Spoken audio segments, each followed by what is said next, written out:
What do you get when you combine a month-long lockdown and Netflix? You get many things, but among them, grown men rewatching their childhood favorites in an attempt to feel even the most minuscule shred of happiness during an unprecedented global pandemic. So, yeah, I've been watching Naruto a lot lately. While I have reread the manga multiple times, as well as revisited specific sections of the anime in preparation for certain videos of mine, this is the first time in quite a while where I'm rewatching the entire anime specifically. And because I now have this channel, I thought, hey, let me review my first ever anime arc by arc and see what happens. For a little history, I got into Naruto when I was about 9 years old, finding German dubbed 3-minute clips in horrid quality on the now defunct Google videos. This launched me into a decade-long fan phase where I was pretty much obsessed with the series, watching the anime and reading the manga wherever and however I could find them. I was there when the Toby reveal happened, I was there when Kaguya appeared, and I was there when that final chapter dropped. It's been a long journey. I have gone from a child to a fully grown adult, and I've had many shifting and evolving thoughts on the series since then. Before my rewatch, my feelings can be summed up as thus. Part 1, up to until Sasuke leaves, is good. Most of Part 2, also known as Shippuden, is good too. The war arc is atrocious and the actual ending is insulting. I don't think too much of this is going to change, to be honest, but you never know, years can make a difference. So, join me as I rewatch my first anime ever and pop out these videos reviewing each arc as I finish. And we should obviously start with the one and only Land of Waves arc.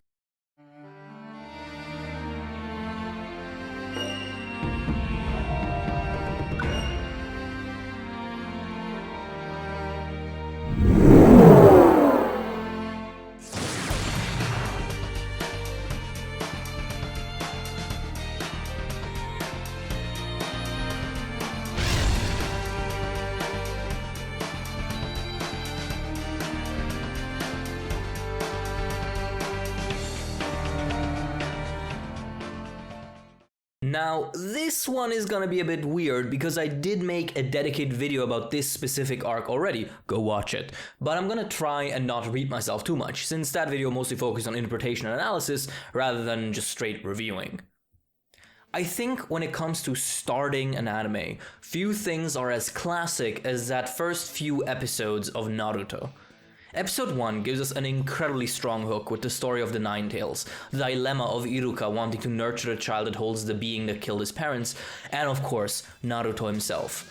While I do have my gripes with him, and don't worry, we'll get to that eventually, I think it's easy to see what made him so iconic and beloved. He is at once feisty and energetic, yet deeply emotional and introspective. Later parts of the series, and even this arc already, do sometimes play this up to an extreme where he becomes an obnoxious jackass, but when his character hits that sweet spot, it is quite compelling. The feelings of loneliness and of wanting to be seen are pretty universal, and it's not hard to see why they would resonate with a younger teen audience quite significantly. And while much of the humor is relatively dated, I did find myself endeared by the blonde little shit more than I expected going in. I was actually chuckling. However, he obviously has his flaws. As I said earlier, his character traits are too often exaggerated to the point where it becomes annoying, which is made worse by him having a really grating voice in all language versions available to me, Japanese, German, and English. And of course, his presence in the series, at least early on, is a bit odd in the sense that he doesn't feel like a main character. These early episodes go out of their way to make him make mistake after mistake, make him look like an idiot at every turn, and deny him pretty much every opportunity to really step up aside from some key instances. This is obviously done to make him more of an underdog, and in certain cases it works, but I think it sometimes goes too far in my opinion and loops back into making him just kinda difficult to really support at times. He yells and is stupid and runs into situations and then gets his ass kicked, and it's just like, okay, why am I rooting for you? Obviously, again, this is something that is specific from situation to situation. When he steps up against Zabuza, for example, that is a really cool moment, but it's kind of smothered in these moments where he's just a dumb jackass. Past episode 1, we get our first taste of a staple of Naruto. Useless episodes.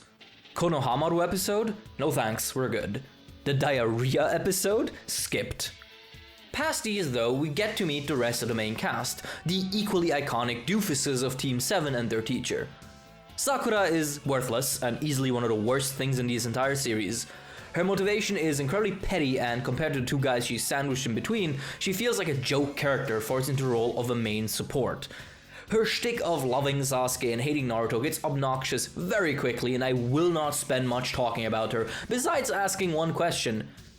Why the hell does her mental voice have a Texan accent in the dub? I'm sorry, I'm never doing that again. I'm not American. Sasuke, meanwhile, is obviously more of a force in the story, deuteragonist and rival to Naruto. While his later characterization is often somewhat controversial, these early episodes give us a pretty cool character that hides his pain and inadequacy under apathy and contempt, very much a quieter version of Naruto, defense mechanism and all. Seeing his cold confidence routinely crumble as he faces unbeatable opponents is pretty endearing and satisfying, and when combined with the competence he does show in other instances, it makes for a cool and compelling full package. This is however also a bit iffy, since he routinely ends up taking away Naruto's shine, again in an attempt to make Naruto more of an underdog. This ends up having the consequence that Naruto feels almost non-present at times, since Sasuke gets to do most of the heavy lifting. In the episode where he awakens a Sharingan, it genuinely feels like Sasuke is the main character.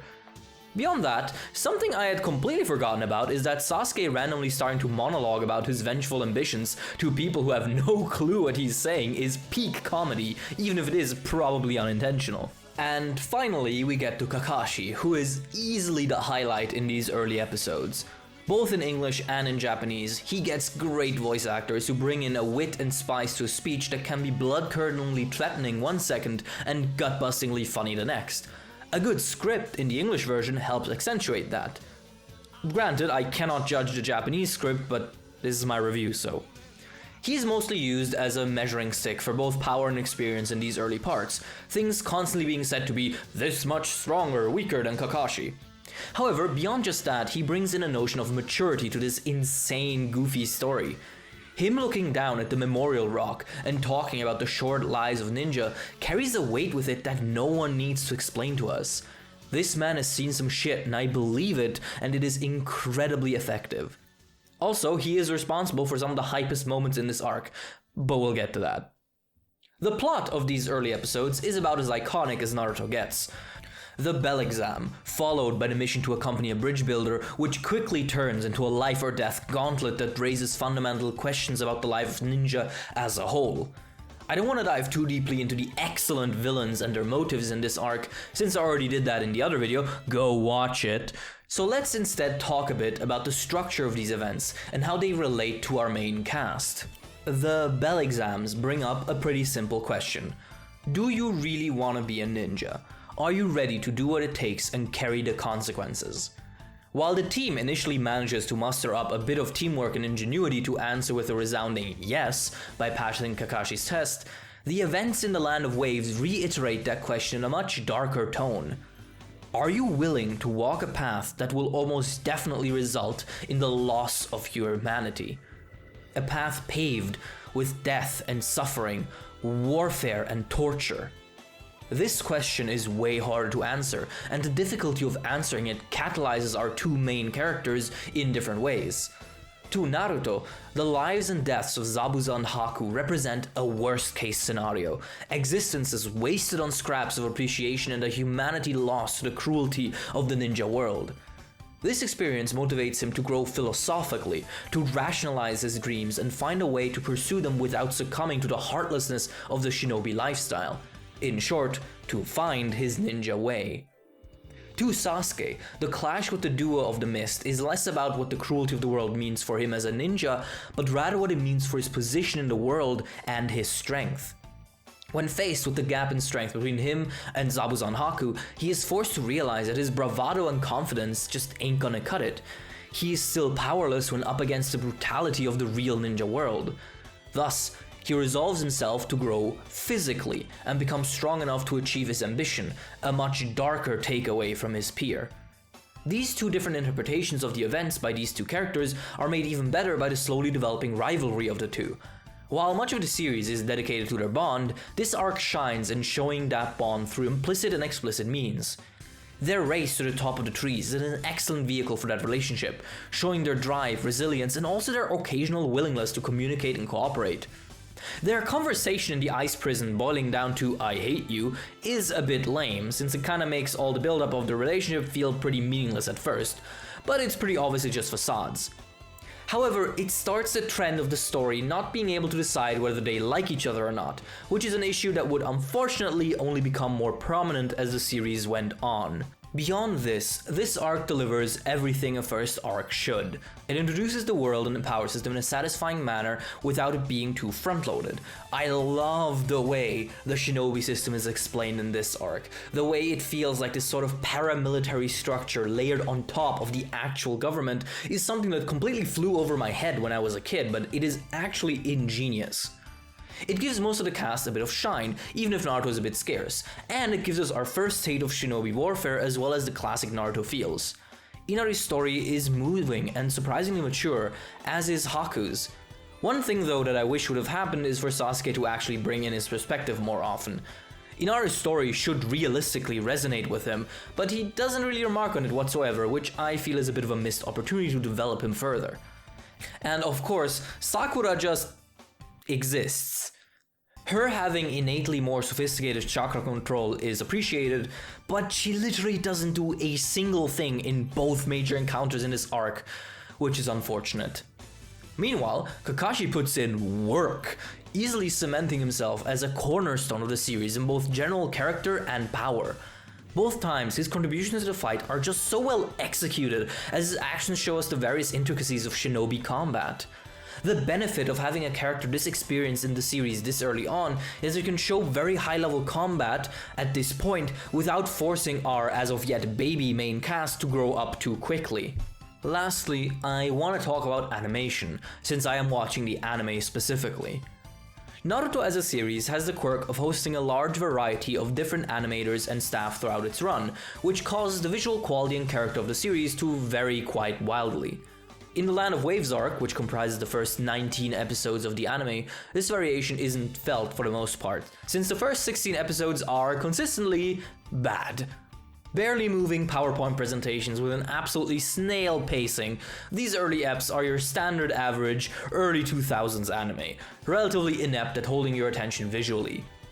But then, out of nowhere, the last 3 episodes of this arc, 17, 18, and 19, do an insane jump in quality and deliver high quality cut after high quality cut, with some truly great use of 3D and Sakuga.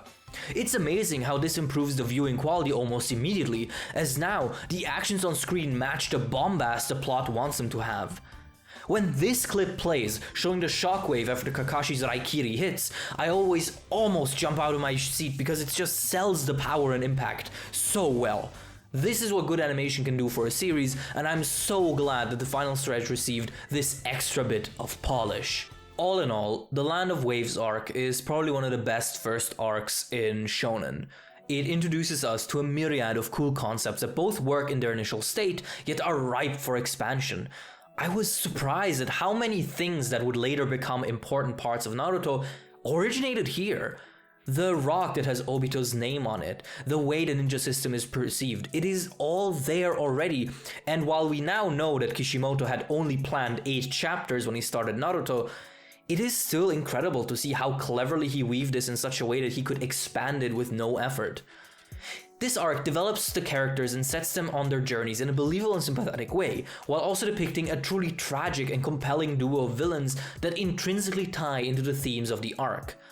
Even the occasional misses in pacing and characterization can't really diminish the experience much. And it does all of this while also being genuinely entertaining to watch. I had a blast. I think an 8 out of 10 is therefore a fair rating. Will Naruto's quality continue? What other challenges will this cast face? Will it all go down the shit? And what will this grumpy anime tuber person think of it? Well, these questions will be answered in the next episode, where we tackle the Chunin exams, also known as the most overrated arc in all of shonen.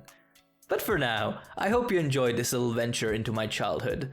Thank you so much for watching. Like and subscribe and ring the bell if you enjoyed this, you know the drill. If you want to support me on Patreon or watch my Twitch streams, links in the description. Take care, be safe, wash your hands, I'll see you next time. Bye bye.